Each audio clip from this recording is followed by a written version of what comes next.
A state lawmaker representing parts of Orange County likes to start her first meeting of the day by walking a couple miles around the state capitol. Assemblymember Sharon Quirk-Silva calls these walk-in talks, and it has been a tradition since she started on the Fullerton City Council. Daniela Pardo joined the Orange County legislator to learn more about her goals for the year. Before the sun is up, Assemblywoman Sharon Quirk-Silva takes her first meeting of the day outdoors by doing a couple laps around the California state capitol. Her walk and talk started nearly 20 years ago when she served on the Fullerton City Council. It's a nice way to start, but it's also a way to get a few extra meetings in. The former mayor created walk and talks as a way to get to know the different neighborhoods in Fullerton, as well as the people she was serving. Now that she's in Sacramento, she's joined by her staff, other lawmakers, or anyone who signs up for the 2-mile walk that's followed by a cup of coffee. It usually gets me about 20-30 minutes of walking, which at my age, I need. Prior to her time as an elected official, Quirk-Silva worked as an elementary school teacher for 3 decades. It was in the classroom where she learned about a lot of the issues kids face outside of school. The families I taught in Fullerton, I started to see more and more needs that were not met.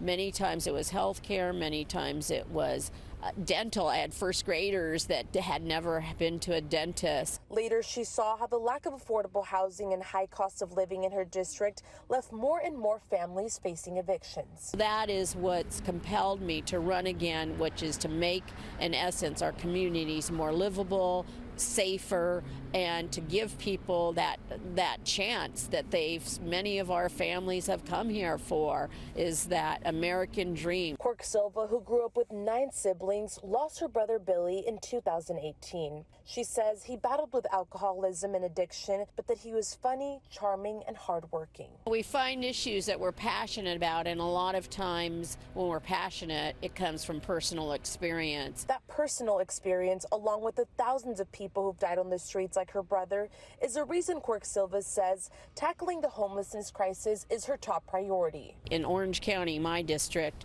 45 people die a month on the streets of Orange County, and I expect that to be higher these last 2 months with the weather that we've seen. At a recent Housing Committee hearing in Sacramento, Quirk-Silva asked the Newsom administration why the governor hasn't issued more executive orders to tackle homelessness. Why, in fact, have we not declared this a state of emergency? We declared COVID. We saw what we could do when we had an emergency in health, and this, in fact, is an emergency. She also pressed the administration on how long it's taken to identify unused land to build more housing. Quirk-Silva, who's now in her 5th term in the Assembly, notes she'll continue doing her part as a legislator to prevent more people like her brother from dying on the streets. And Daniela joins us now live from Sacramento. Danny, what did officials with Governor Newsom's administration have to say about why he has yet to declare a state of emergency on homelessness?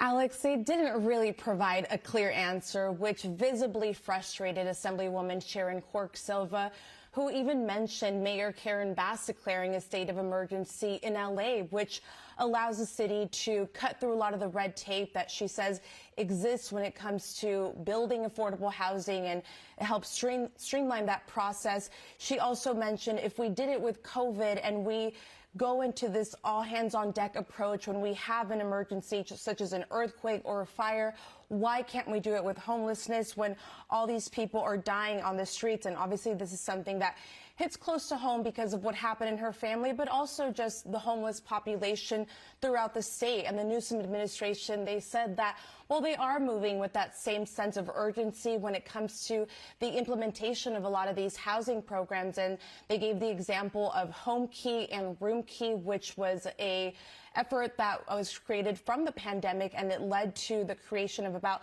13,000 permanent and short-term housing units. Still, Assemblywoman Quirk-Silva says that we're just not making that progress quick enough.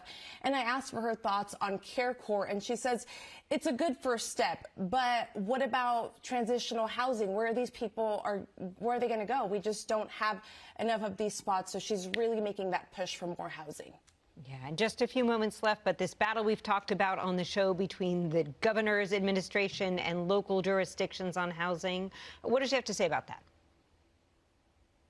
She agrees with that approach. She says that cities and counties really need to step it up.